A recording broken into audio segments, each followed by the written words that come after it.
All right. Hey, folks, it's Faz from Faz Lifts. So today I wanted to talk you through a really impressive natural transformation that I've done with one of my clients.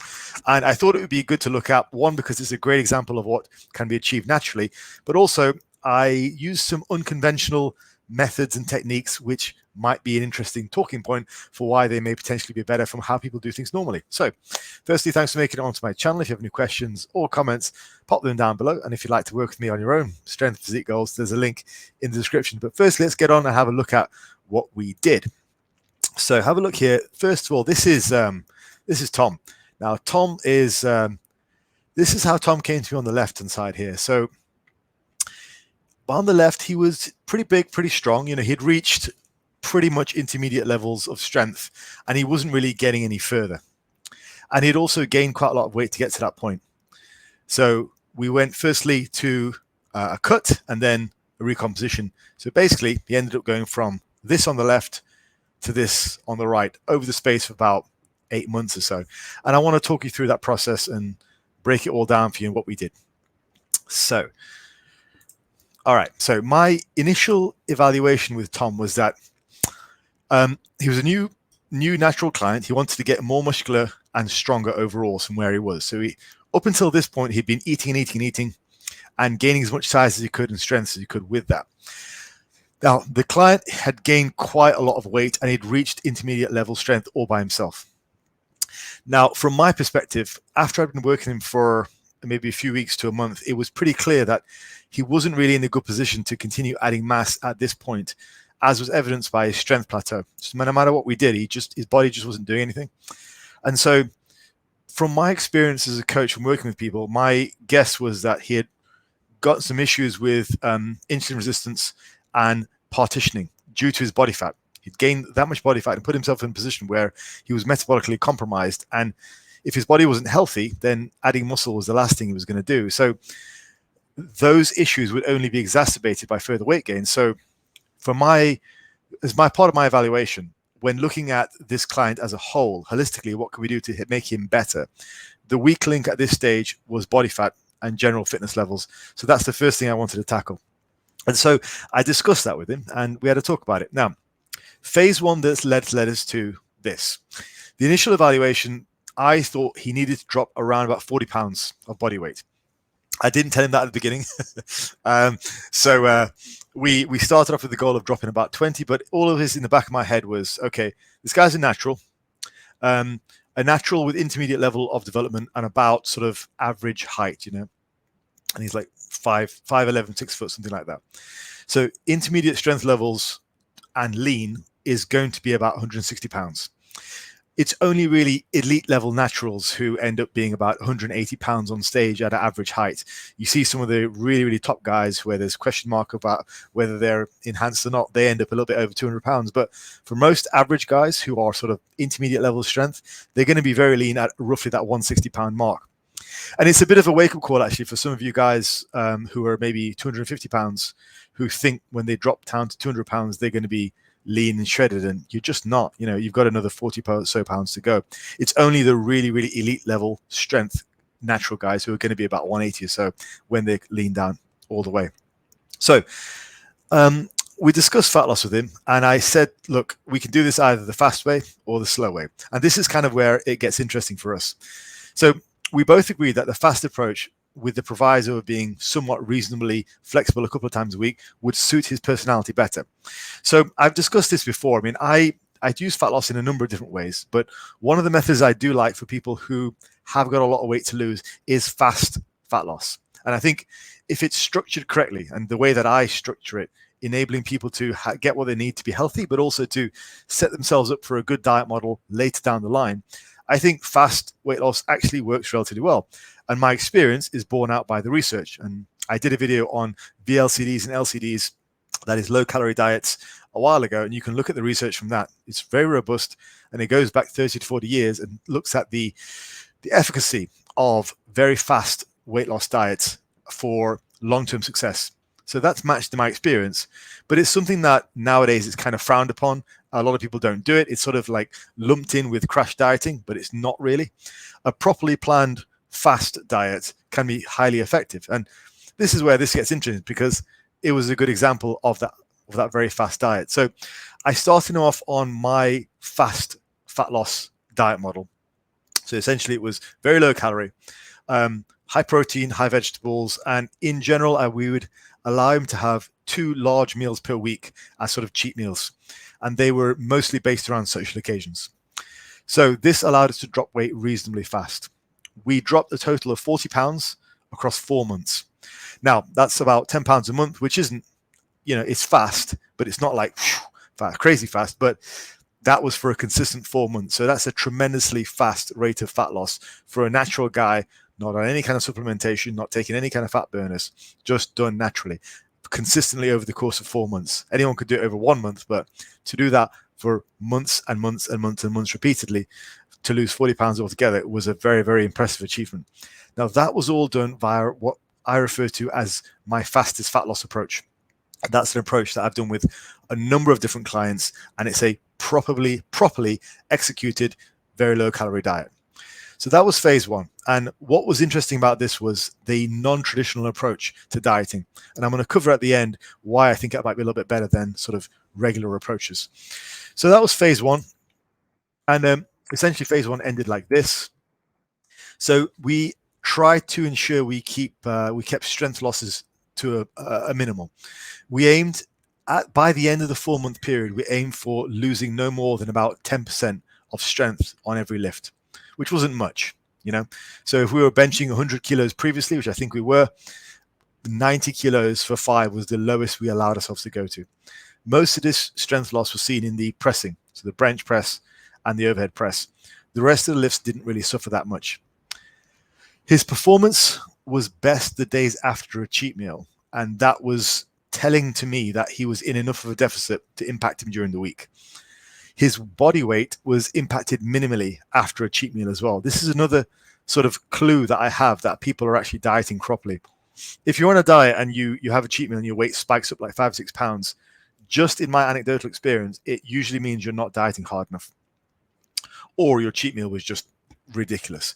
But in general, for Tom, when he had a cheat meal, it had minimal to zero impact. On some days, his body weight would actually go down after the cheat meal, and that was quite common. And that shows me that we're aiming the cheat meal correctly and we're doing it right. So far, results from this phase were immensely impressive. No more than 10% loss of strength, which was just really on the pressing muscles. Physique looks massively different. 40 pounds down. Would have had a huge impact on his health, cholesterol, lipids, everything. In general, just felt better. All right, so phase 2 was next. Phase 2 initiated a recomposition. Now this was unusual because most people think recomposition just isn't possible. But actually, and I've argued this a number of times, not only is it possible, but it's almost, inevitable. And I think one of the reasons that people don't get good recompositioning is quite simply because their programming isn't robust enough to allow them to see strength increases. So what they have to do is they use these crappy minimalistic programs or whatever training program that's not suited to them. So they almost have to stuff themselves with food just to see a strength increase. But then it's like, well, what's causing the strength increase? Is it the programming, or is it the fact that you're just gluttonizing yourself week in, week out to gain weight? Well, clearly it's the latter. So I think the reason that people don't see strength gains from a recomposition or muscle gains from a recomposition is they simply don't know how to train, or they're following a routine from a coach who doesn't know how to program. But just that simple. So we recompositioned him at this phase 2, this low body weight, to allow the body to settle at this level of leanness. That was the first thing. I wanted him to sort of hormonally feel a bit better. Now, in my opinion, partitioning gets better at these low body fat levels. This is just from what I've seen, and I know there's a big argument right now between the likes of, say, Greg Nuckols and Mena Henzemans about the P ratio and whether the P ratio is a thing, whether it's something we should be concerned about or not. I'm firmly on the side of the fence that I think it is important. So I think that you've got to be lean to gain a good degree of muscle. So due to the added calories, the building blocks were present to allow Tom to gain muscle and also drop fat.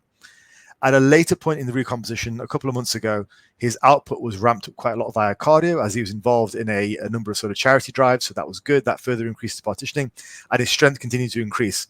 To give you a rough sort of estimate, when he first came to me, he was benching around 100 kilos for 5.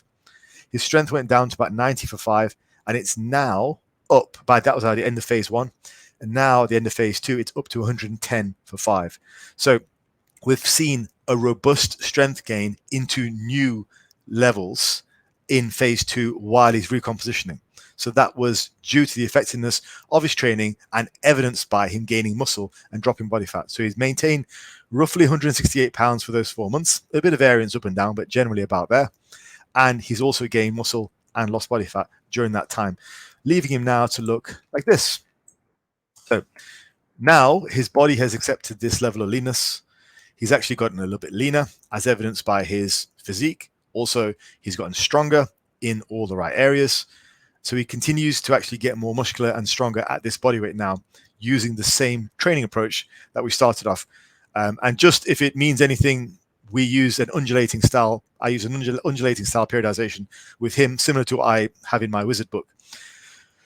Either approach works. You can go undulation, you can go conjugate, but you just have to do something which suits your body and your mentality and your temperament. For him, he really enjoyed the undulating scheme with a full body routine. That's not to say that's better for everyone, but frankly, it just needs to be a good, robust routine. So, implications. Long video now, but implications. Let's have a look. I did 2 very unconventional things with Tom during the course of this entire transformation. The first was a fast cut. Okay. Now, there's a reason that I think fast cuts tend to be better than slow cuts, particularly for naturals. As a natural, being in a deficit for a shorter period of time means less time in a potentially hormonally compromised state. The longer you're in a dieting phase, the longer you're dieting, the longer your body is in a deficit of calories, the more chance that your hormones are just going to keep crashing and crashing and crashing, the worse you're going to feel. This whole idea of dieting slowly to minimize effects is kind of wishful thinking in my experience. It just doesn't seem to pan out like that. It just seems to cause people to just get themselves in a rut. And by the end of the dieting period, they're just ruined. And so when it does come to the inevitable rebound, they're just even more ruined. So ramping back up to the fact that Tom was in a deficit for a shorter period of time than he would have normally. So that cut may have taken a whole, say, 8 months. It allowed him to get back up to maintenance calories and then just spend another 4 months at maintenance. So you think of the equivalent, 8-month cut to lose 40 pounds, which is still a relatively decent pace, or 4 months to lose 40 pounds, followed by 4 months to maintain. Now, the first method means he's constantly in that deficit. The second method means he's only in a deficit for half the time. Yes, sure, he's going twice as fast, but it's half the time. And then he spends 4 months recovering, actually feeling better. Like right now, he feels great at that body weight. And as evidenced by the fact his body is giving him all the signs that he feels good, because his body is still dropping fat and gaining muscle tissue. So he is executing a traditional recomposition. So ramping back up to maintenance calories sooner means it's more time in potentially a hormonally balanced state and less diet fatigue. This means recomposition is fully possible. It happens in naturals who are not beginners and are of reasonable strength. And the final implication for me is I think getting lean is really valuable when it comes to building muscle. I am firmly on the side of the P ratio argument, which supports the fact that people should be lean when they try and gain muscle, and it's better to get the fat off first and then bulk than it's just bulk from a fat state. So a few sort of kind of like controversial points that I wanted to bring home here with the use of an example of a real life client, someone I've been working with for a while now. So firstly, fast cuts definitely have their place, definitely have their advantage if they're done correctly. Secondly, recomposition is for sure possible.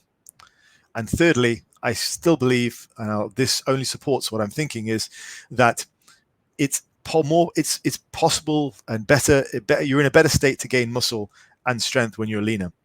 Tom gained more muscle and strength during the recomposition phase than he did when we were trying to actually bulk him up further for those initial few weeks when he first started working with me.